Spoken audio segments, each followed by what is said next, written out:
నమస్కారం news bulletin కి స్వాగతం. నా పేరు సుమలత. వార్తల్లో ముందుగా హెడ్లైన్స్.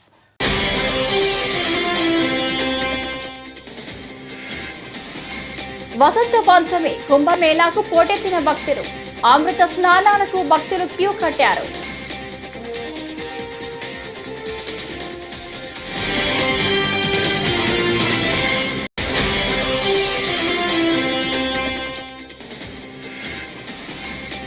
విమర్శలతో కాలం గడిపితే వైకాపాకు ఆ 11 సీట్లు కూడా ఉండవేమో రామ్మోహన్ నాయుడు.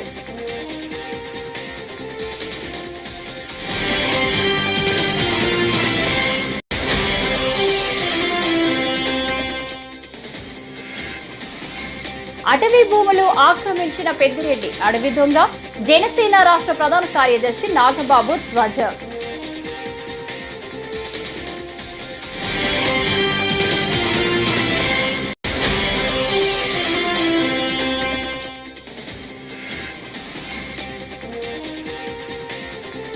భారత్ అభివృద్ధిని ప్రపంచ దేశాలు గమనిస్తున్నాయని ముఖ్యమంత్రి చంద్రబాబు నాయుడు.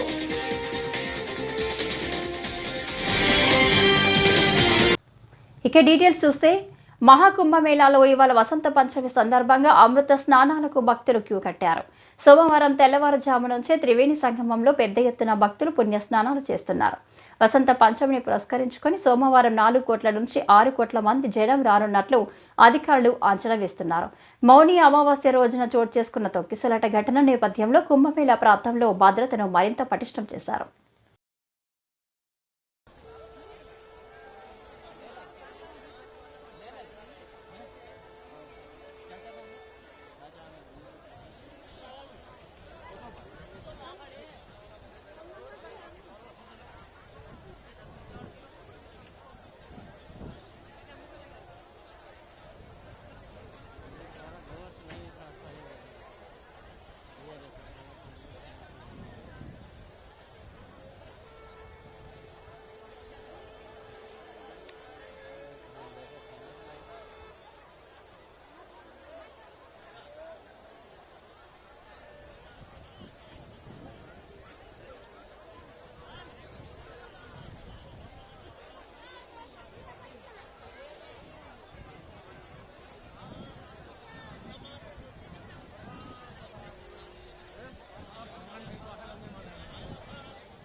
భారత్ అభివృద్ధిని ప్రపంచ దేశాలు గమనిస్తున్నాయని ముఖ్యమంత్రి చంద్రబాబు నాయుడు అన్నారు.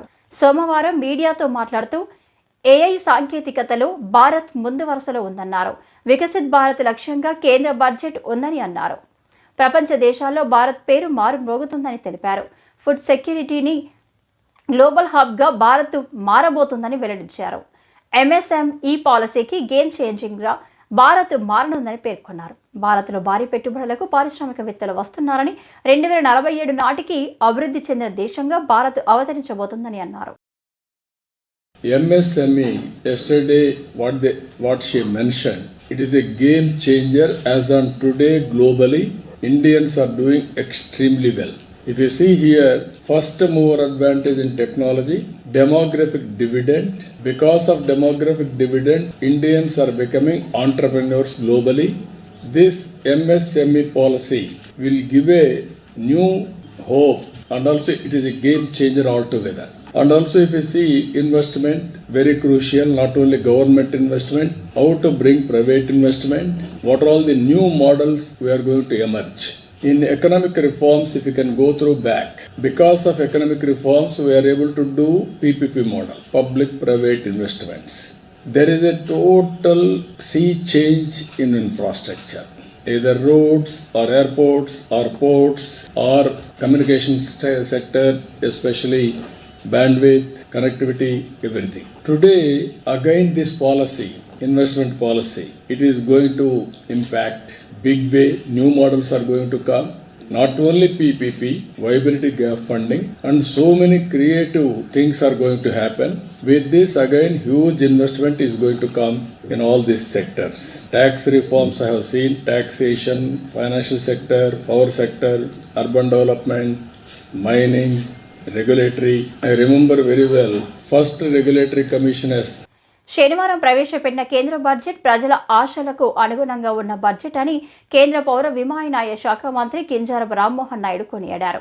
శ్రీకాకుళంలో మీడియాతో మాట్లాడిన ఆయన మధ్యతరగతి కుటుంబాలకు ఊరట కలిగించే బడ్జెట్గా అభివర్ణించారు.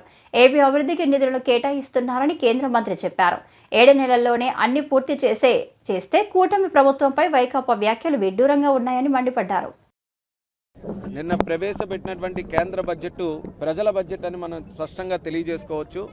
12 లక్షల వరకు ఆదాయం ఉన్నటువంటి వ్యక్తులందరికీ కూడా, ముఖ్యంగా మధ్యతరగతి కుటుంబాలు, మధ్యతరగతి వర్గం ఎవరైతే ఉన్నారో వాళ్ళందరికీ కూడా ఊరట కల్పించేలా నో ఇన్కమ్ ట్యాక్స్ స్లాబ్ తీసుకొని రావడం అనేది ఒక చరిత్రాత్మకమైనటువంటి నిర్ణయం. అటువంటి నిర్ణయం, సాహసోపేతమైనటువంటి నిర్ణయం తీసుకున్నటువంటి ప్రధానమంత్రి గారికి, ఆర్థిక మంత్రి నిర్మలా సీతారామన్ గారికి ప్రత్యేకమైనటువంటి ధన్యవాదాలు దేశ ప్రజల తరపున తెలియజేసుకుంటున్నాను. ఎన్నో సంవత్సరాల నుంచి మధ్యతరగతి వర్గం వారికి ఉన్నటువంటి కోరికని ఈ యొక్క కేంద్ర ప్రభుత్వం ఈరోజు నెరవేర్చింది.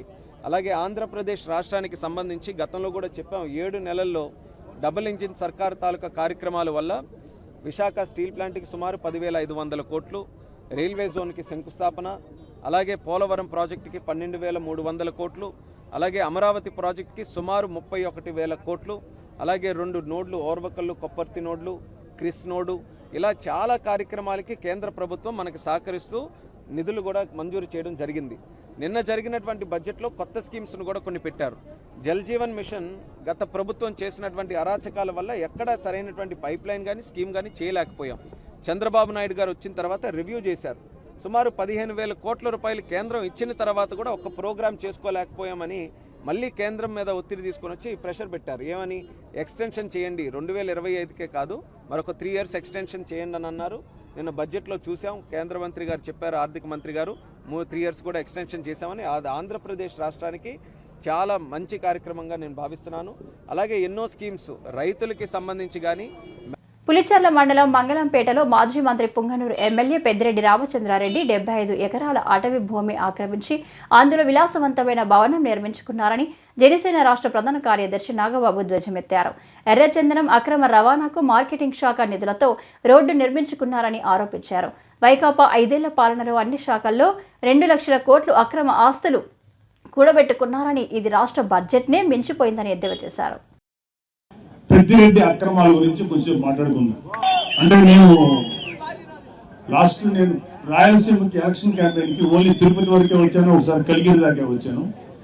ఆ తర్వాత రావడానికి నాకు అవకాశం దొరక్క నేను పవన్ కళ్యాణ్ గారి పిఠాపురం నియోజకవర్గంలో పనిచేయాల్సి వచ్చింది. అయితే చాలా మంది ఇది చెప్పారండి, పెద్దిరెడ్డి మీరు చాలా భయపడతారండి మనోళ్ళందరూ, చాలా మంది కొంచెం మీరు జాగ్రత్త. పెద్దిరెడ్డి కదయా వాళ్ళ నాయకుడు జగన్మోహన్ రెడ్డి కదయా వాళ్ళ నాన్న రాజశేఖర రెడ్డి కదా. న్యాయంగా ధర్మంగా ముందుకు వెళ్ళేటువంటి గొప్ప నాయకుడు పవన్ కళ్యాణ్ గారి నాయకత్వంలో పనిచేస్తున్న మాకు, అలాంటి నాయకుడి నాయకత్వంలో ప్రయాణించే మాకు పెద్దిరెడ్డి గారు కదా ఏ సుబ్బారెడ్డి ఒప్పించినట్టు. సో మీ పెద్దిరెడ్డి అక్రమాల గురించి ఇక్కడ అంతా స్టేజ్ మీద ఉన్న చాలా మంది ఉన్నారు మా జన సైనికులు అందరూ. అలాగే ఇక్కడ ఉన్న ఏ రాయి రప్ప చెట్టు పుట్ట కదిలించినా సరే ఈ పెద్దిరెడ్డి అక్రమాలు ఎన్ని దారుణాలు చేశారు ప్రతి ఒక్కరు చెప్తారు. లాస్ట్ టైం వచ్చినప్పుడు చెప్పారు, అయినా ఒకసారి మీకు వచ్చేది అన్నీ ఉన్నాయి. రాయలసీమ మొత్తం మీద దాదాపు 23 ఎకరాల భూమిని దోచుకున్నాడు ఈ పెద్దిరెడ్డి. ఆయన దోచుకున్న భూముల రికార్డులు లేకుండా తన అనుచరులతో మదనపల్లి తహసీల్దార్ కార్యాలయంలో ఫైల్స్ దగ్ధం చేయించారు. తగలబడిన ఫైల్స్ చాలా వరకు 22A కింద ఉన్న ప్రభుత్వ భూములకు సంబంధించిన డాక్యుమెంట్లు ఉందని సిఐ అధికారులు నిర్ధారించారు. పుంగనూరు పాడి రైతులు నిలువ చదువులమ్మ జన్మదినం వసంత పంచమి వేడుకలతో నిర్మల్ జిల్లా బాసరలోని శ్రీ జ్ఞాన సరస్వతి ఆలయానికి భక్తులు పోటెత్తారు. అమ్మవారి నామస్మరణతో మారుమోగుతుంది. తెల్లవారుజామున నుంచే పలువురు తల్లిదండ్రులు తమ చిన్నారులకు అక్షరాభ్యాసాలు చేయించారు. అనంతరం అమ్మవారి దర్శనం కోసం భక్తులు బారులు తీరారు.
నెల్లూరు రూరల్ ఎమ్మెల్యే కోటంరెడ్డి శ్రీధర్ రెడ్డితో తనకు విభేదాలు వచ్చినట్లు కొందరు చేస్తున్న దుష్ప్రచారాన్ని మంత్రి నారాయణ ఖండించారు. శ్రీధర్ రెడ్డి ప్రజల నాడి తెలిసిన నాయకుడని కొనియాడారు. విజయవాడలో 40 కోట్ల పన్ను బకాయిలు ఉంటే నెల్లూరులో 120 కోట్లు ఉన్నాయని వివరించారు. ప్రజలపై ఒత్తిడి లేకుండా వాటిని వసూలు చేయాలని అధికారులకు సూచించినట్లు చెప్పారు. మీరు మాట్లాడేది శ్రీధర్ రెడ్డి ఎమ్మెల్యే శ్రీధర్ రెడ్డి గురించి. శ్రీధర్ రెడ్డి గారు 3 సార్లు ఎమ్మెల్యే, చాలా అనుభవం ఉన్నవాడు, ప్రజల నాడి తెలిసినవాడు. ఒక్కసారిగా అది గెలిచింది, 3 సార్లు కంటిన్యూస్ గెలిచాడు. అతను ప్రజలకు అనుగుణంగానే చేస్తాడు. అయితే అధికారులు కూడా వాళ్ళ చట్టాలకు అనుగుణంగా చేస్తారు. ఇప్పుడు కూడా దాన్ని వయా మీడియంగా పేదలు నిరుపేదలకు ఇబ్బంది లేకుండా చేయాలా. నేను కమిషనర్ గారితో కూడా చెప్పాను. ఇప్పుడు ఏదైతే బోర్డు పెట్టారో అలా పోయేసి మరీ రూల్ పొజిషన్ కాకుండా మీరు 1కి 2-3 సార్లు వాళ్ళకి చెప్పండి. వాళ్ళని ఇబ్బంది పెట్టకుండా కట్టించాల్సింది కట్టించుకోండి, ఏదైనా చేయండి. ప్రజలకి ప్రత్యేకంగా పేదలు నిరుపేదలకు యాక్చువల్గా ఇబ్బంది లేకుండా చేయమని చాలా క్లియర్గా చెప్పాను. శ్రీధర్ రెడ్డి చెప్పిన దాంట్లో కూడా తప్పు లేదు. నేను కమిషనర్ గారితో మాట్లాడా. టౌన్ ప్లానింగ్ డైరెక్టర్కి ఇక్కడ ఎవరైతే టౌన్ ప్లాన్ చేస్తున్నారో వాళ్ళకి, నుడా వాళ్ళకి, టౌన్ ప్లానింగ్ డైరెక్టర్కి నేను నిన్న కాన్ఫరెన్స్ తీసుకొని చెప్పాను. ప్రజలకు ఇబ్బంది పెట్టద్దు, ఎమ్మెల్యేలకి చెప్పండి రూల్ పొజిషను, వాళ్ళని కూడా ఇబ్బంది పెట్టద్దు. ఎందుకంటే మళ్ళీ ఎలక్షన్లో గెలవాలంటే ప్రజలు ఓటేయాలా. అట్టని జిగ్జాగ్గా ఇష్టం వచ్చినట్టు అడ్డదారులలో చేయొద్దు అని చాలా క్లియర్గా చెప్పాను. నేను శ్రీధర్ రెడ్డితో నిన్న కూడా మాట్లాడాను, ఇవాళ కూడా మాట్లాడుతున్నా. ఖచ్చితంగా ఆయనకున్న అనుభవం ప్రజల నాటి తెలుసు ఆయనకి. దానికి తగ్గట్టుగా at the same time rules రెగ్యులేషన్స్లో ఏదైనా ఇబ్బంది ఉంటే ఆ రూల్స్ రెగ్యులేషన్లో చట్టంలోనే మార్పు తీసుకొస్తాం. శ్రీధర్ రెడ్డికి నారాయణకి అయిపోయింది వారని వారి రోజు మాట్లాడుకుంటున్నాం, రోజు ఉదయం సాయంకాలం మాట్లాడుకుంటాం. ఇప్పుడు ఆయనకి లోకల్గా ప్రాబ్లం వచ్చినప్పుడు ఎత్తుతాడు, తప్పులేదు. 175 మంది ఎమ్మెల్యేలు అంటే 175 ఎమ్మెల్యేలు నెక్స్ట్ గెలవాలనుకుంటారు, ప్రజలకు అనుగుణంగా చేయాలనుకుంటారు. రూల్స్ రెగ్యులేషన్లో ఏదైనా తేడా వస్తే వాయిస్ రైజ్ చేస్తారు, తప్పులేదు.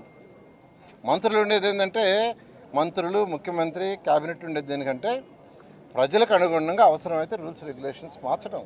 నేను ఎందుకు మార్చాను? 18 రూల్స్ మార్చాను. భారతదేశంలో ఎక్కడా లేని విధంగా ఆంధ్రప్రదేశ్లో చేశాం.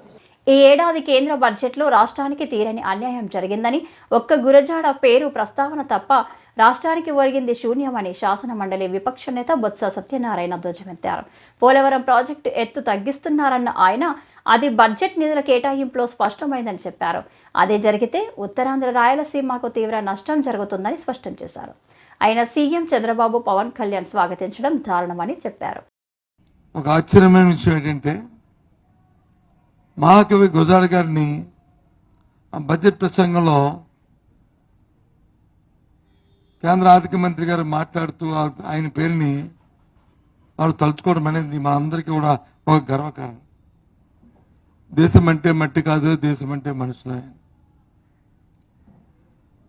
అదే వరబడిలో సైమల్టేనియస్గా చూసుకుంటే ఆ మహాకవి పుట్టిన ఈ ప్రాంతంలో బడ్జెట్లో నిరాశ నిస్పృహలు కనిపించాయి.